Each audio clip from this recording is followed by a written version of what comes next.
Hello students, welcome back to our channel learn by practice. So आज हम क्या करने वाले हैं, लेट्स सी। आज का हमारा टॉपिक है trade discount and cash discount. So let's start, शुरू करते हैं। अच्छा, सबसे पहले स्टूडेंट्स हमें मीनिंग पता होना चाहिए कि ट्रेड डिस्काउंट और कैश डिस्काउंट क्या है। देखो, डिस्काउंट का मीनिंग तो पता है कि हम कुछ भी चीज़ खरीदने जाते हैं, अगर वो हमें एमआरपी रेट से कम का मिलता है या जितना सबको मिला उससे कम का मिलता है, उसको हम क्या बोलते हैं, डिस्काउंट। यानी कि जिसको हम क्या बोलते हैं कि हमें इतना रुपये सस्ता सामान मिल गया है।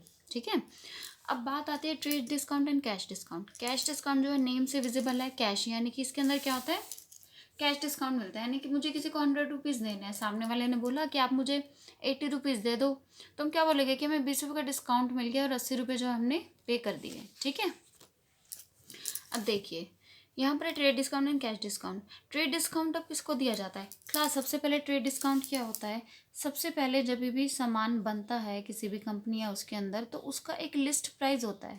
ठीक है, प्राइस होता है ना, एमआरपी रेट होता है, कॉस्ट प्राइस होता है, उसी तरीके से लिस्ट प्राइस होता है। अब जब बात करेंगे हम ट्रेड डिस्काउंट की, तो ट्रेड डिस्काउंट का मतलब है कि जब भी कोई रिटेलर किसको बोलते हैं, नॉर्मल शॉप वाला। आपने देखा होगा गली में शॉप खोल के बैठ जाते हैं, बाहर शॉप खोल के बैठे हुए होते हैं। होलसेलर कौन होता है? जो कि थोक में सामान देता है, यानी कि लॉट में सामान देता है और वो काफ़ी सस्ते रेट पर मिल जाता है। जैसे कि दिल्ली जाते हैं, बोलते हैं कि हम होलसेल की मार्केट से खरीद के लाए हैं, वहाँ से हमें सस्ता पड़ गया है, यानी कि प्रॉपर उसी चीज़ की मार्केट होती है। ठीक है, तो होलसेलर क्या करता है, होलसेलर जब रिटेलर को, यानी कि दोनों ही सेलर हुए ना, ये भी और ये भी, रिटेलर भी सेलर होता है जो नॉर्मली ये जो शॉप्स होती हैं, तो ये जब इसको सामान बेचता है होलसेलर, सपोज़ कि जब आप होलसेलर हो, मैं रिटेलर हूँ, तो मैं जब आपसे सामान खरीदती हूँ तो आप मुझे डायरेक्ट ही एक डिस्काउंट देते हैं, जिस डिस्काउंट को कहीं पे भी डिस्प्ले नहीं किया जाता, कहीं पर भी शो नहीं किया जाता। इसको हम डायरेक्ट ही जो है माइनस कर देते हैं हमारे लिस्ट प्राइस में से। ठीक है, तो ये हमारा क्या हो गया, ट्रेड डिस्काउंट। कैश डिस्काउंट क्या होता है? कैश डिस्काउंट वो होता है जब एक सेलर किसी कस्टमर को सामान देता है और वो बोलता है कि अगर आपने मेरी पेमेंट जल्दी कर दी तो मैं आपको क्या दूंगा, कैश डिस्काउंट। यानी कि आप 100 की जगह मुझे 90 रुपीज़ दे देना, लेकिन मेरा जो है पेमेंट जल्दी कर दो, तो वो क्या हुआ, कैश डिस्काउंट, जो कैश में दिया जाए। ट्रेड डिस्काउंट जिसका कहीं पे भी हम कोई रिकॉर्ड नहीं रखते हैं, यानी कि ये बुक्स में नहीं दिखा जाता, जर्नल में नहीं शो होता है। ओके, सो लेट्स सी, ये दिया भी जाता है और लिया भी जाता है। ठीक है, ट्रेड डिस्काउंट जो है, अगर मैं होलसेल में सेल कर रही हूँ तो मैं दूंगी, लेकिन अगर मैं रिटेलर हूँ तो ये वाला जो है डिस्काउंट मुझे मिलेगा।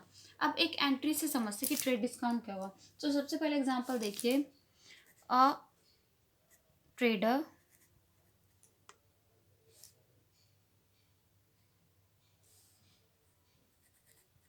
sells goods for rupees 1 lakh on trade discount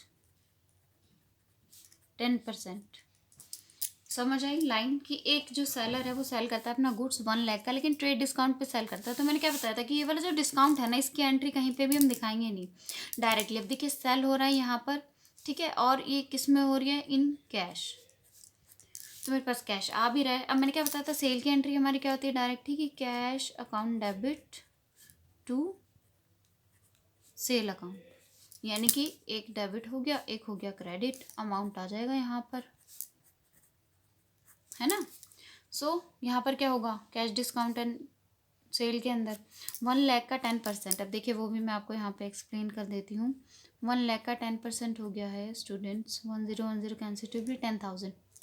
10,000 का क्या है डिस्काउंट, अब माइनस कर दो, 10,000 जाएंगे, देन इट विल बी 90,000। तो ये देखिए, जस्ट हैव अ लुक कि मैंने कहीं पर भी डिस्काउंट वर्ड यूज़ करा है, नहीं किया, डायरेक्ट मैंने माइनस करके जनरल एंटर कर दी। तो ये क्या था हमारा, ये था हमारा ट्रेड डिस्काउंट। अब आते हैं कैश डिस्काउंट की तरफ। इसकी भी अब आप स्टेटमेंट ले लीजिए। फॉर एग्जांपल, अब हम किसकी बात करेंगे, अब हम यहाँ पर बात करेंगे कैश डिस्काउंट की। सो कैश डिस्काउंट में क्या होगा, एक एग्जांपल ले लेते हैं। लेट मी सी,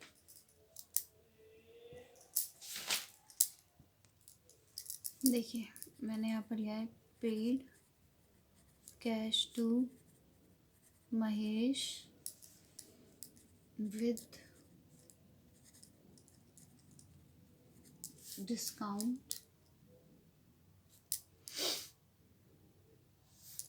अमाउंट हम लेते हैं पेड कैश टू महेश, 1000 का कैश पे करा और डिस्काउंट यहाँ पर हमने रखा 5%। ओके, अब कैश हमने पे कर दिया, डिस्काउंट की भी एंट्री है, महेश को हमने पे कर दिया। सबसे पहली बात, जब भी कैश आता है डेबिट जाता है तो क्रेडिट, तो डेबिट कौन होगा? महेश। ओके,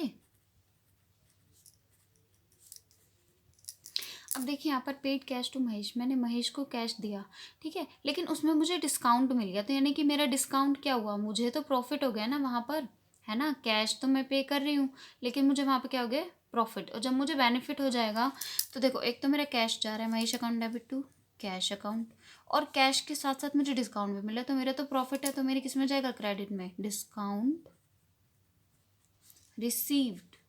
देखो, अगर डिस्काउंट दे रहे हैं तो खर्चा है, डेबिट में आएगा, मिल रहा है तो क्रेडिट होगा, कैश के साथ में ही इसकी एंट्री होगी। तो Mahesh account debit to cash account. अब महेश को टोटल कितने पेमेंट करने थे? 1000। कन्फ्यूज मत होइए, महेश को हम उतनी ही पेमेंट करेंगे जितनी करनी है, 1000, लेकिन मैं ये देखूंगी कि मैंने कैश में कितनी पेमेंट करी, मेरे पास बचा कितना। अब वो कह रहा है 5% डिस्काउंट, यहाँ पे कोई लिस्ट प्राइस के बारे में बात नहीं करे, किसी चीज़ के बारे में नहीं, तो हम क्या मान लेंगे? डायरेक्ट ये कैश डिस्काउंट है। सो 1000 का 5% इट विल बी, यहाँ पे आप कैलकुलेट कर लीजिए 50। तो वो क्या कह रहा है कि 50 रुपीज़ जो है डिस्काउंट के थे मुझे रिसीव हो गए, यानी कि मैंने कितनी पेमेंट करी? 950, मैंने डायरेक्ट माइनस कर दिया। अब देखिए दोनों में क्या डिफरेंस था, यहाँ पर कहीं पे भी डिस्काउंट के बारे में बात हुई नहीं हुई, लेकिन यहाँ पर डिस्काउंट के बारे में बात हुई है। तो ये क्या हो गया? हमारा ट्रेड डिस्काउंट की एंट्री। आई होप आप लोगों को ये जो है डिस्काउंट के बीच में डिफरेंस समझ आ गया होगा। और अगर आपको वीडियो अच्छी लगी then please do like and subscribe and share this channel. Okay, इसी तरीके से हम आपको जो है पढ़ाते रहेंगे। Thank you.